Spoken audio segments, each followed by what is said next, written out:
আজ সকালে ছাদে উঠেই শীতের হালকা মৃদু বাতাসে মনটা ভরে গেল। অন্যরকম একটা ভালো লাগায় মনটা ছুঁয়ে গেল। আরেকটা দারুণ চমক আপনাদের সাথে আমি শেয়ার করতে যাচ্ছি। সেই লাউ গাছ আমার, যে লাউ গাছটা লেদা পোকায় একেবারেই নষ্ট করে দিয়েছিল। আমি ভেবেছিলাম হয়তোবা বড় হবে না, হয়তোবা ফল আসবে না, কিন্তু চমৎকারভাবে আমার ভাবনাটাকে তাড়িয়ে নিয়ে সুন্দর দুটো লাউ ঝুলছে। সেই সাথে আরো দুটো লাউ গাছে ঝুলছে ছোট ছোট। ইনশাল্লাহ এগুলোও বড় হবে পরবর্তীতে।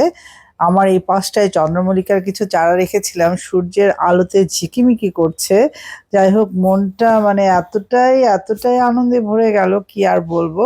আর এই এক পাশটায় শুধু আমি বেগুন লাগিয়েছি। মাত্র শীতের সবজির আনাগোনা শুরু হয়েছে। 3 মাস ধরে একটানা পরিশ্রম করে ছাদে একটু সবজি ফলছে টুকটাক করে, সে দেখে মনটা আনন্দে ভরে গেল। তারপরও বড় কথা, আমি কয়েকদিন ছিলাম না, এসে দেখি ছাদে বেশ কয়েকটা সবজি বড় হচ্ছে। এক আপু জানতে চেয়েছিলেন আমি কিভাবে করলার যত্ন করি, কিভাবে সার প্রয়োগ করি। আপনাদের সামনেই তো আমি লাগিয়েছিলাম করলা গাছ। এর পরবর্তীতে শুধু আমি গোবর সার দিয়ে একটু মাটি নিড়িয়ে দিয়েছিলাম, আর কিছু না। এখন শুধু দিচ্ছি সবজি পচানো জল আর হচ্ছে সরিষা খোলে তরল সার। এছাড়া আর সবজি গাছে কিছু যাবে না। হ্যালো মাই লাভলি ভিউয়ার্স, আসসালামু আলাইকুম। কাশাদ বাগানের পক্ষ থেকে সবাইকে অভিনন্দন। আশা করি সবাই ভালো আছেন, আমারই মতো ফুল ফল এবং সবজি লাগাচ্ছেন। 3 মাস একটানা পরিশ্রম করার পরে এখন সবজি বাগানে টুকটাক করে সবজি ফলছে। সামনে শীত, শীতে সেই আমেজ আর এদিকে সবজির যে স্বাদটা, দুয়ে মিলে একাকার হয়ে যাবে কয়েকদিন পরে। আজকের ভিডিওতে আমার বাগানের পুরো আপডেট নিয়ে আপনাদের মাঝে চলে এসেছি। কোথায় কি হচ্ছে, কি লাগিয়েছি, কতদূর ফলন এসছে, এগুলো নিয়ে আপনাদের মাঝে আমি চলে এসেছি সকাল সকাল। এই তো আমি আজকে কুমড়ো ফুল কিছু হারভেস্ট করে নিব, কারণ আজকে কুমড়ো ফুল দিয়ে আমি বড়া বানাবো। কুমড়ো ফুলের বড়াটা কিন্তু খেতে অনেক মজা। বেশ কয়েকটা ফুটেছে। যাই হোক, আমি একটা একটা করে সব কালেক্ট করে নিব। আসলে নিজ হাতে বাগান করা, সেই বাগান থেকে সবজি হারভেস্ট করা এবং সকাল সকাল শীতের বাগান থেকে প্রাপ্তি, এটা অনেক আনন্দের। এটা আসলেই অনেক আনন্দের। সেই জন্য বলছি, আপনারা যারা বাগান করবেন ভাবছেন বা গাছ লাগাবেন ভাবছেন, একটা দুটো করে অবশ্যই লাগিয়ে ফেলুন। একটা দুটো করে প্রায় 5টা আমি ফুল হারভেস্ট করলাম, কুমড়ো ফুল। এখনো কুমড়ো আসেনি, আসবে ইনশাল্লাহ। লাউ গাছে ফলন এসছে, অবশ্যই কুমড়ো গাছে আসবে। এবং কুমড়ো গাছ, লাউ গাছের যত্ন আমি কিভাবে করছি সবই আপনাদের সাথে টাইম টু টাইম শেয়ার করি। সকলকে জানাই সকালের স্নিগ্ধ শুভেচ্ছা। সেই সাথে আমার পুরনো ভিউয়ার্স, নতুন ভিউয়ার যারা আছেন, সবাইকে অভিনন্দন।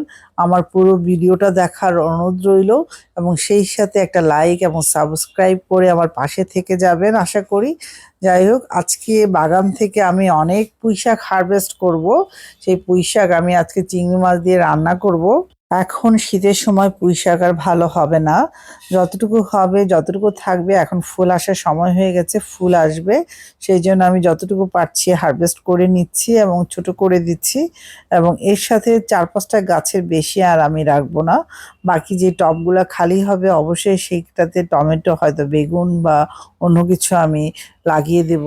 যারা বিগিনার্স আছেন বা সবজি বাগান করবেন ভাবছেন, অবশ্যই পুঁইশাক দিয়ে শুরু করুন। পুঁইশাক এমন একটা সবজি, যেখানে লাগাবেন, যে অবস্থাতেই লাগাবেন সেখানেই হবে এবং সারেরও তেমন কোনো প্রয়োজন হয় না। শুধুমাত্র যদি একটু চাল ধোয়া পানি নিয়ম করে দিয়ে যান, তাহলে অবশ্যই পুঁইশাকটা অনেক সুন্দর হয় এবং প্রায় দিনই কিছুদিন পরপরই আপনারা হারভেস্ট করতে পারবেন। আমার টমেটো গাছে অলরেডি, যেগুলো বৃষ্টির সিজনে আমি লাগিয়েছিলাম, সেগুলোতে অলরেডি ফুল চলে এসছে। দু একটা গাছে অলরেডি টমেটোও চলে এসছে। একসাথে আপনাদের সব চমক একসাথে দেখাবো না, তাই টমেটোগুলো দেখাচ্ছি না। পরবর্তীতে কোনো ভিডিওতে অবশ্যই টমেটো দেখাবো। তবে 2-3টে গাছ আমার বেশ বড় হয়েছে এবং আমি তো একই নিয়মে সবগুলো চারা লাগিয়েছি। সবজি খোসার উপরে মাটি দিয়ে তারপর আমি সরাসরি কিন্তু লাগিয়ে দিয়েছি, এতে অন্য কোনো সার প্রয়োগ করিনি। আপনারা যদি আমার পুরনো ভিডিওটা দেখতে চান, যারা নতুন ভিউয়ার্স আছেন, তারা অবশ্যই আমার চ্যানেলে দেওয়া আছে আমি কি করে টমেটো চারাগুলো লাগিয়েছিলাম, আপনারা ঘুরে দেখে আসতে পারেন। টমেটো গাছে অধিক ফলন যদি আপনারা চান, তাহলে অবশ্যই টমেটো গাছের গোড়াটা পরিষ্কার রাখতে হবে সব সময়, এবং 7 দিন অন্তর অন্তর নিড়িয়ে দিতে হবে, মাটিগুলো আলগা করে দিতে হবে, আর সর্বোপরি পাতাগুলো ছেঁটে দিতে হবে যাতে পর্যাপ্ত সূর্যের আলোটা টমেটো গাছের গোড়া অবধি পৌঁছায়। আর টমেটো গাছের গোড়া থেকে কিন্তু শিকড় বের হতে থাকে, ডালও বড় হতে থাকে, শিকড়ও বের হতে থাকে। যাতে শিকড় দেখা না যায় আপনারা আরেকটু মাটি দিয়ে ওগুলো ঢেকে দেওয়ার চেষ্টা করবেন। আর গোড়া থেকে যদি কোনো ডাল বা শাখা প্রশাখা বের হয় ওগুলাকে বলে সাকার, ওগুলা কেটে ফেলবেন। ওগুলা কেটে না ফেললে কি হবে, গাছটা উপরের দিকে বাড়বে না, এবং যদি ফুল ফলও ধরে, টমেটো ধরে, সেই টমেটোগুলো বড় হবে না। কাজে গাছটাকে প্রথমে বাড়তে দিতে হবে এবং পর্যাপ্ত সূর্যের আলো দিতে হবে, সেই জন্য গাছটা সবসময় পরিষ্কার পরিচ্ছন্ন রাখার চেষ্টা করবেন।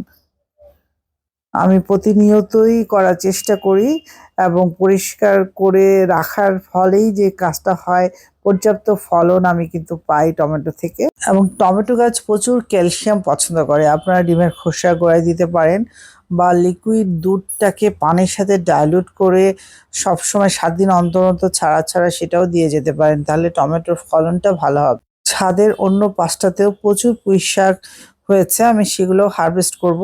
পুঁইশাক বেশি রাখবো না, কারণ শীত already coming, knocking the door. এই শীতের সিজনে পুঁইশাক ভালো হবে না। আমি যতটুকু সম্ভব আজকে হারভেস্ট করে নিব বাগান থেকে পুঁইশাক। 2 থেকে 3টে আমি গাছ রেখে দিব বীজের জন্য।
আমি সেই কখন থেকে শুধু পুঁইশাক কেটেই যাচ্ছি, মানে এত পুঁইশাক হয়েছে আমার ছাদ বাগানে যে কেটেই যাচ্ছি, শেষ হচ্ছে না।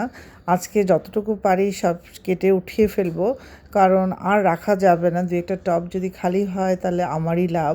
সমস্ত কাজ শেষ করে নিচে নেমে আসলাম, তখন বাজে 9টা কি 9:30 হবে। আর তারপরে শাকগুলো সুন্দর করে বেছে আমি সরাসরি রান্নায় চলে গেছি। আর চিংড়ি মাছ দিয়ে সুন্দর একটা রেসিপি হবে পুঁই শাক দিয়ে। পুরো রান্নাটাও তো আর শেয়ার করতে পারবো না আপনাদের সাথে। আজকে রান্নার কিছু অংশ আপনাদের সাথে শেয়ার করছি। এই তো চুলোয় এখন বাজে সকাল 11:30। দুপুরে রান্না আমি চাপিয়ে দিয়েছি, এই পুঁই শাক দিয়ে আমার চিংড়ি মাছ দিয়ে রান্না হচ্ছে।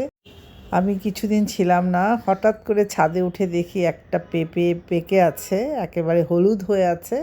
আমার নজরে এসছে পেঁপেটা, ভাবলাম পেরে আপনাদের সাথে শেয়ার করি এই আনন্দটুকু। এই ছিল আমার পুরো বাগানের আপডেট। এই পাশেও কিছু পুঁইশাক আছে, আমি সেগুলো ধীরে ধীরে তুলে নিব। যারা আমার ভিডিওটা এত ধৈর্য ধরে এতক্ষণ দেখলেন তাদের প্রতি রইল আমার অসংখ্য ভালোবাসা এবং অভিনন্দন।